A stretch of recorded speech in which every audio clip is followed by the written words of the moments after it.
विस्तार असीम की ओर। आशा करता हूँ साथ संगत जी निरंकार की कृपा से आप सभी अच्छे हो गए, स्वस्थ हो गए।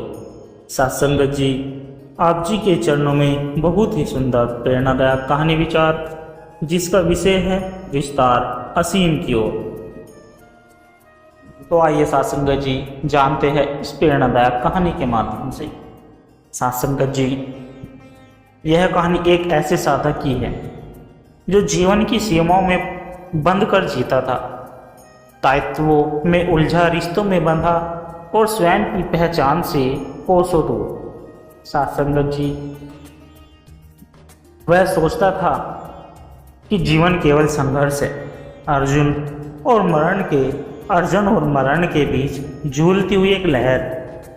लेकिन एक दिन जब उसका अंतर्मन इस जीवन की खोखली गहराइयों को छूता है, तब उसका सफर शुरू होता है विस्तार असीम की ओर। साथ संगत जी, इस कहानी में आप संत देखोगे कि कैसे एक सामान्य मनुष्य जिसकी चेतना सीमित थी, धीरे धीरे एक ऐसी अवस्था तक पहुंचता है जहां वह खुद को सृष्टि के साथ एक रूप पाता है। यह कहानी न केवल प्रेरणा देती है साथ संगत जी, बल्कि आत्मा को उसके मूल स्वरूप की याद दिलाती है। साथ संगत जी, राजेश एक मध्यवर्गीय परिवार का व्यक्ति था।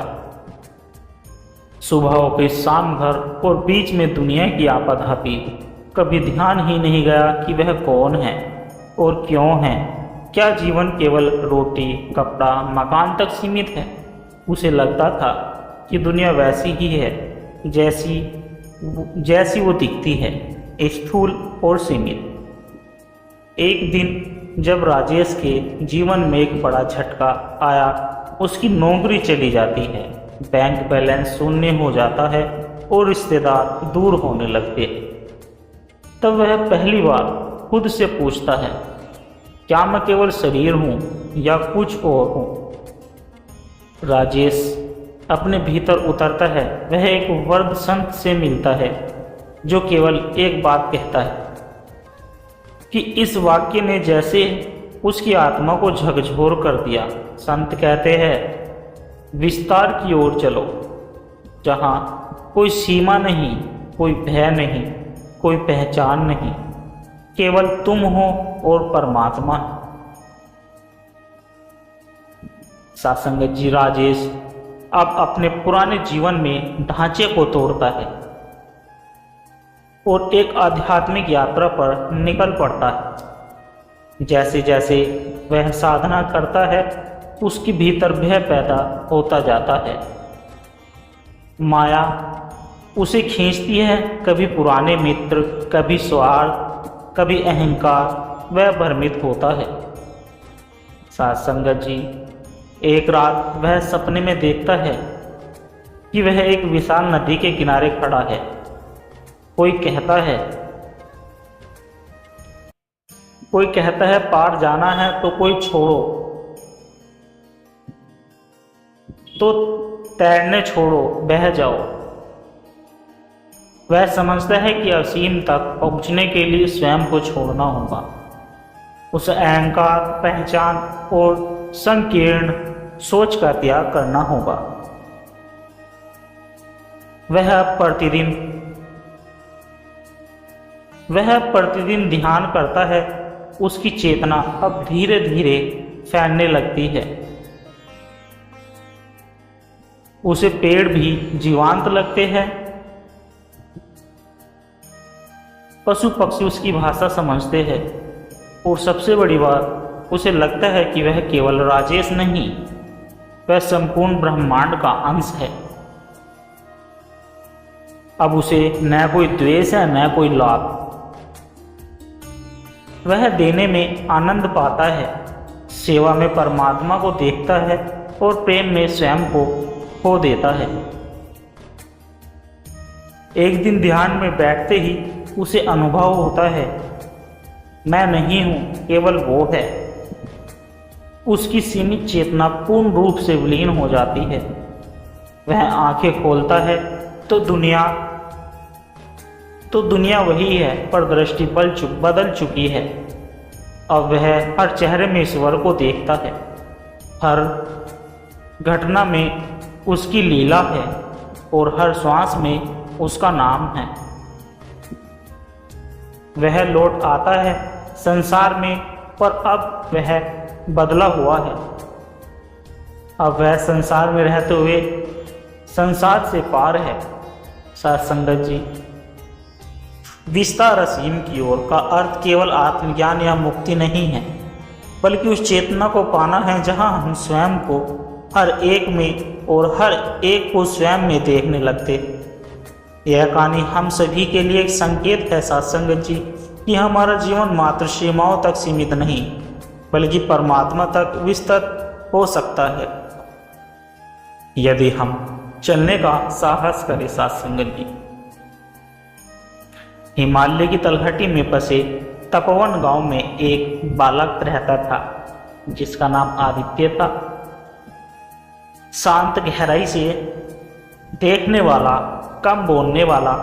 उसका एक प्रश्न उसे हमेशा बेचैन करता रहता था कि क्या ये सब कुछ है? ये धरती, ये घर, ये शरीर, क्या यही पूर्णता है? उसके पिता किसान थे और माँ एक सीधी सादी गृहिणी थी। वह स्कूल भी जाता, खेती में हाथ भी बटाता, लेकिन उसका मन कहीं और था। वो अक्सर आकाश को घंटों निहारता, चंद्रमा से बातें करता और तारे गिनते गिनते सो जाता था। एक दिन गांव में एक सन्यासी आए। उनके आने की खबर जंगल में लगी, आग जैसे फैल गई। लोग उनके दर्शन के लिए उमड़ पड़े। आदित्य भी पहुंचा, लेकिन वह दूर बैठा रहा। सन्यासी की आंखें उससे टकराई और मुस्कुराते हुए उन्होंने कहा, जो प्रश्न तुम्हारे भीतर है, उसको उत्तर बाहर नहीं मिलेगा। बीज को अपनी मिट्टी खुद ढूंढनी पड़ती। उस रात आदित्य ने तय किया, मुझे बाहर नहीं, भीतर की यात्रा करनी है। वह जंगलों की ओर निकल पड़ा। कई दिनों की भूख, थकान वह, लेकिन भीतर एक अग्नि जल रही थी। उसे कोई सिद्धि नहीं चाहिए थी, कोई चमत्कार नहीं, सिर्फ पूर्णता का अनुभव करना था। वह एक गुफा में पहुंचा जहां वर्षों से कोई नहीं गया था। उसने वहीं तप करना शुरू किया। खाना कभी मिलता कभी नहीं, लेकिन ध्यान में अब उसे एक नया आयाम देखने को मिला। धीरे धीरे उसे एहसास हुआ कि उसकी सीमित इच्छाएं, सीमित सोच, सीमित पहचान, ये सब उसे बांधती है। असली यात्रा भीतर से बाहर नहीं, बाहर से भीतर की है। एक दिन ध्यान में बैठते ही उसे एक अजीब अनुभव हुआ। वह अपने शरीर से निकलकर ऊपर उड़ने लगा। जैसे जैसे वह ऊपर गया, उसका मैं और मेरा मिटता चला गया।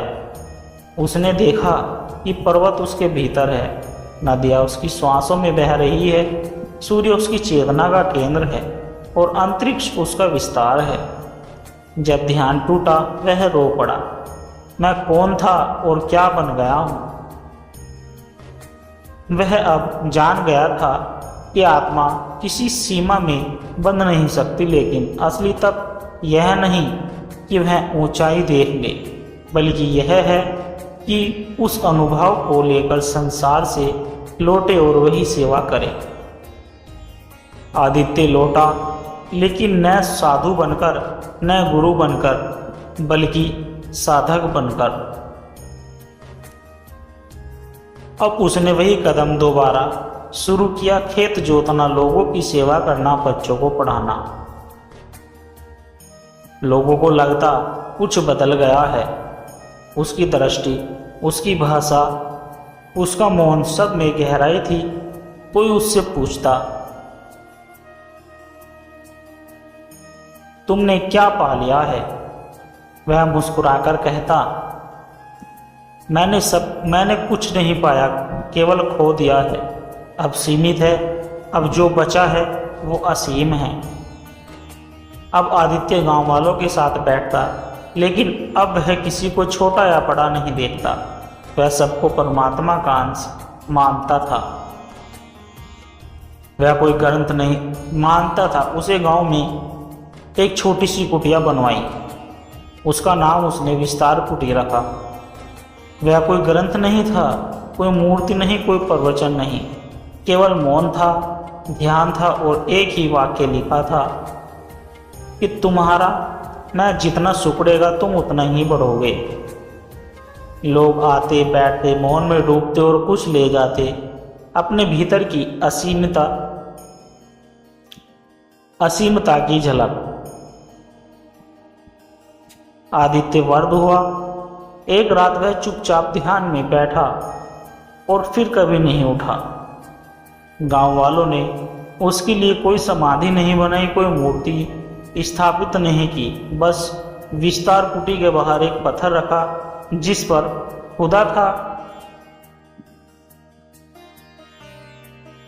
खुदा था कि अदृश्य होकर ही वह सच्चा हुआ। वह कोई बड़ा संत नहीं बना, पर जिसने सीमित को छोड़ असीम को पाया और फिर उसी में विलीन हो गया। विस्तार असीम की ओर कोई लक्ष्य नहीं, एक अवस्था है जहाँ व्यक्ति स्वयं की सीमाओं से परे जाता है और स्वयं में और सब में स्वयं को देखना शुरू करता है। आदित्य की तरह यदि हम भी अपने भीतर की यात्रा शुरू करें तो शायद हम भी उस असीम की और कुछ कदम बढ़ा सकते हैं। सत्संगत जी आरव एक मल्टीनेशनल कंपनी में काम करता था। बहुत बड़ी तनख्वाह, बड़ा घर, चमचमाती कारें, लेकिन भीतर कुछ खाली था। ऑफिस के बाहर वह मुस्कुराता, दोस्तों के साथ हंसता, लेकिन जब रात को अकेला होता एक शून्यता उसे घेर लेती थी। उसे लगने लगा कि कुछ छूट रहा है, पर क्या छूट रहा है ये उसे पता नहीं था। एक रात जब वह थक कर छत पर बैठा, अचानक उसके भीतर से एक आवाज़ आई कि तू कौन है। वह चौंक गया। कोई आवाज़ नहीं थी बाहर, पर भीतर कोई गूंज रहा था। अगले दिन आरव किसी आध्यात्मिक किताब की दुकान पर गया। वहाँ उसकी नज़र एक छोटी सी पुस्तक पर पड़ी, जिस पुस्तक पर लिखा था कि स्वयं की खोज में। उसने पढ़ना शुरू किया। किताब कहती थी, बाहर दौड़ते हुए तुम जितना पाओगे उतना ही भीतर से खोगे। खुद को पाना है तो भीतर उतरना पड़ेगा। आरव ने पहली बार ध्यान करने की कोशिश की, आंखें बंद की, पर भीतर शोर ही शोर था। कल उसकी मीटिंग, EMI, ऑफिस के तनाव। वह झलझलाया और बोला, ये ध्यान नहीं होता मुझसे। पर अंदर से वही आवाज़ दोबारा आई, रुको, भागो मत, मैं तुम्हारा इंतजार कर रहा हूँ। वह एक दिन एक वृद्ध संत से मिला जो नदी किनारे बैठे रहते थे। संत ने मुस्कुराकर कहा, तू भीतर जा रहा है ना। रुकावटें आएगी, पर डर मत। आत्मा डर से नहीं, प्रेम से प्रकट होती है। आरव ने पूछा, क्या आप मुझे गुरु मंत्र देंगे? संत ने हंसते हुए उत्तर दिया, तेरे भीतर जो मौन है वही तेरा मंत्र है, उसमें उतर जा। अब आरव रोज एकांत में बैठने लगा। विचार आते जाते, भावनाएं बढ़ती, फिर शांत हो जाती। जैसे जैसे दिन बीतते गए वह बदलने लगा। उसे लोगों में दोष नहीं दिखते। वह छोटी बातों में भी आनंद पाता और अब उसके चेहरे पर शांति दिखने लगी थी। एक दिन गहरे ध्यान में उसे एक अनुभूति हुई। वह जैसे अपने शरीर से परे था, सामने प्रकाश था और उसी प्रकाश में एक आवाज़ गूंजी। और आवाज़ कुछ इस प्रकार थी कि तू मुझसे अलग नहीं, मैं ही तू है। तू मुझसे अलग नहीं, मैं ही तू है। उसकी आंखें भर आई।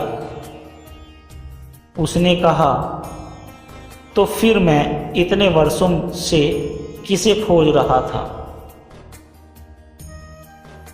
उत्तर आया, मुझे नहीं, तू अपने भ्रम को खोज रहा था। मैं तो सदा से यही था, तेरे भीतर, तेरी हर श्वास में। आरव अब पुराने जीवन में लौट आया, लेकिन अब वह बदल चुका था। पहले वह ऑफिस में तनावित रहता था, अब शांति से हर कार्य करता। पहले हर रिश्ते में अपेक्षा थी, अब केवल समर्पण था। लोग पूछते, तू इतना शांत कैसे रहता है?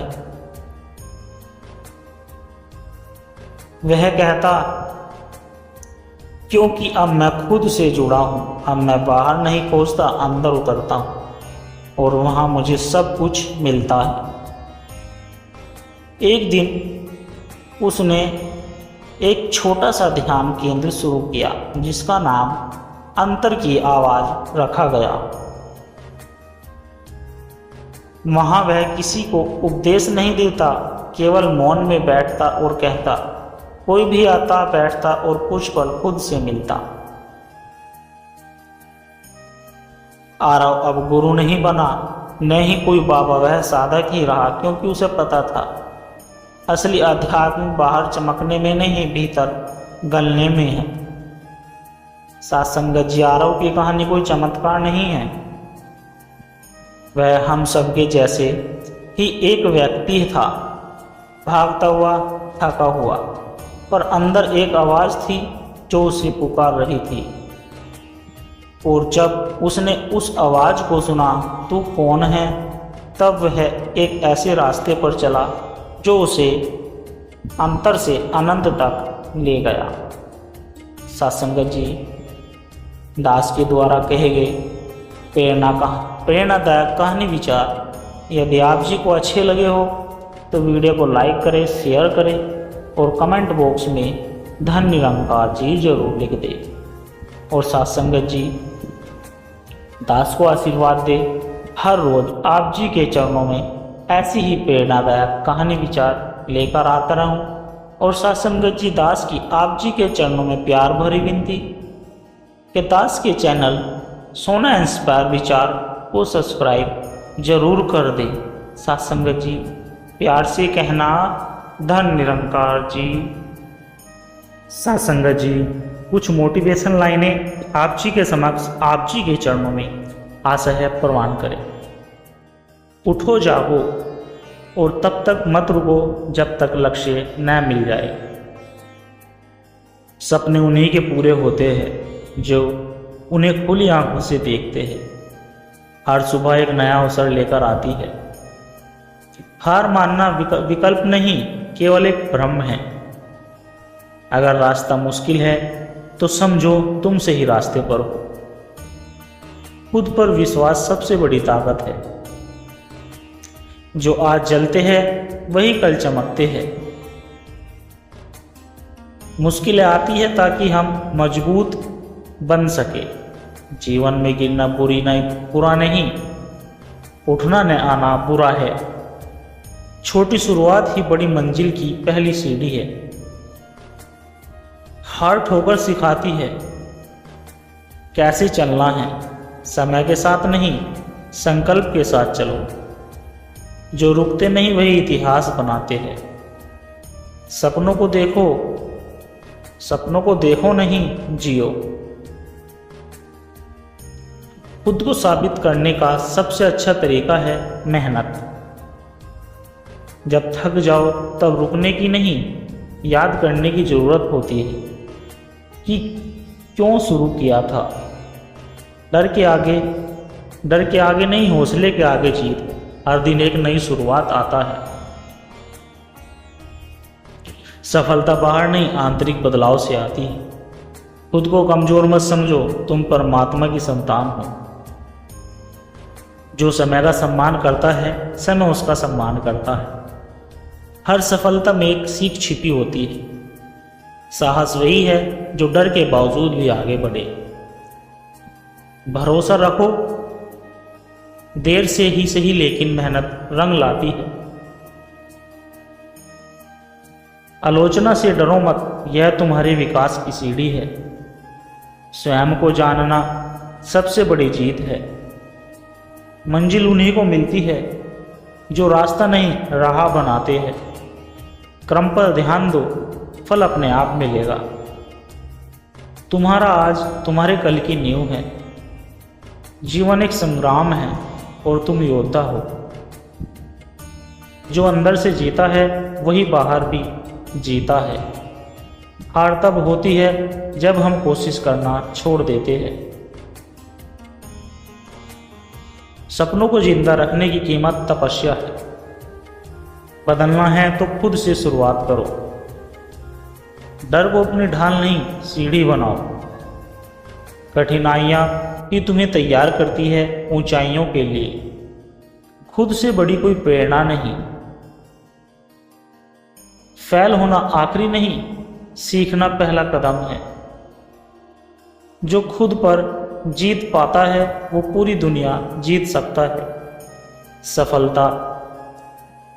सफलता एक दिन में नहीं मिलती, लेकिन एक दिन जरूर मिलती है। तुम्हारे इरादे साफ हो तो राह खुद बन जाती है। जो खुद को बदलता है वही समाज को बदल सकता है। कभी हार मत मानो, चमत्कार आखिरी कोशिश के बाद होते हैं। अपना लक्ष्य इतना बड़ा रखो कि नींद खुद डर जाए। जहाँ चाह होती है वहाँ राह बनती है। जितना बड़ा सपना उतनी बड़ी मेहनत चाहिए। आत्मविश्वास तुम्हारा सबसे बड़ा हथियार होता है। वक्त बदलना है तो आदतें बदलो। रोज खुद से बेहतर बनो, यही असली प्रतियोगिता है। अंत नहीं, यही तो शुरुआत है। उठो और चमको। सत्संगत जी, प्यार से कहना, धन निरंकार जी।